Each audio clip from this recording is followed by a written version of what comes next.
On a game show, the host asked my mom, "What's 1 plus 1?" My mom didn't hesitate. "It equals 3. Everyone froze. My family had joined this show to raise money for my astronomical medical bills. Answer 10 questions correctly, and they'd win $5 million.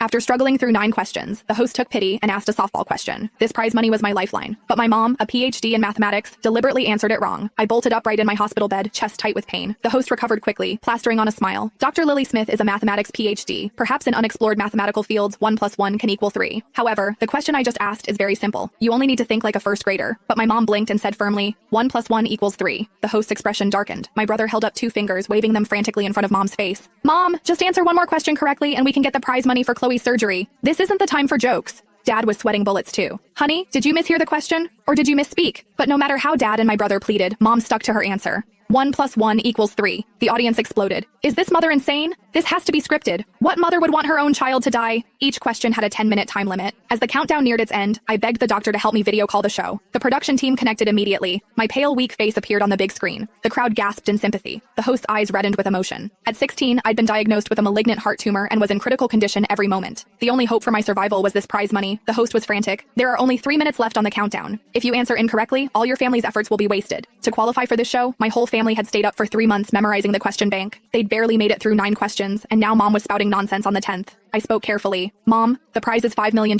My treatment only costs $3 million. I won't take a penny of what's left. And when I recover, I'll work hard and give you every paycheck to show my gratitude." The crowd murmured sympathetically. Mom's eyes welled up too. With 10 seconds left on the countdown, Mom raised her hand to indicate she wanted to change her answer. I finally breathed a sigh of relief. Maybe Mom had just been joking with everyone. "I'm sorry, I misspoke earlier. 1 plus 1 should equal..." I held my breath. Mom surveyed the room, then suddenly smiled. 1 plus 1 equals 1. The countdown ended. The $5 million on the screen instantly disappeared. Then Mom said leisurely, "Sorry, I was careless and said it wrong. 1 plus 1 should equal 2. But the countdown had ended. My surgery funds were gone. Sharp pain shot through my chest. I nearly blacked out from the agony. My brother lost control, shouting, "Mom, what are you doing? Chloe's going to die." Mom just calmly pointed at the screen. "Look, isn't Chloe suffering? You know she's suffering and you deliberately answered wrong?" My brother's eyes were bloodshot. "You knew perfectly well that if you answered correctly, she could live. This is all your fault." Mom suddenly raised her voice. "My fault? I didn't do it on purpose. Of course I know 1 plus 1 equals 2, but I was just careless." Careless? My eyes widened in shock. How could anyone carelessly answer 1 plus 1 wrong? Mom knew perfectly well that without the prize money for surgery, I would die immediately. Why would she? Amid everyone's confusion and anger, Mom raised an eyebrow and turned to look at my brother. "Carson, do you remember? On your middle school entrance exam, you lost a full 5 points because you wrote 1 plus 1 equals 3. Because of those 5 points, you couldn't get into the top middle school. When I criticized you then, you had the nerve to talk back, saying you were just careless and would be more careful next time. Today I'm showing you exactly what kind of consequences a moment of carelessness can cause." Mom pointed at the big screen. "Take a good look and remember what Chloe looks like right now, covered in sweat from pain. This is the consequence of carelessness. Today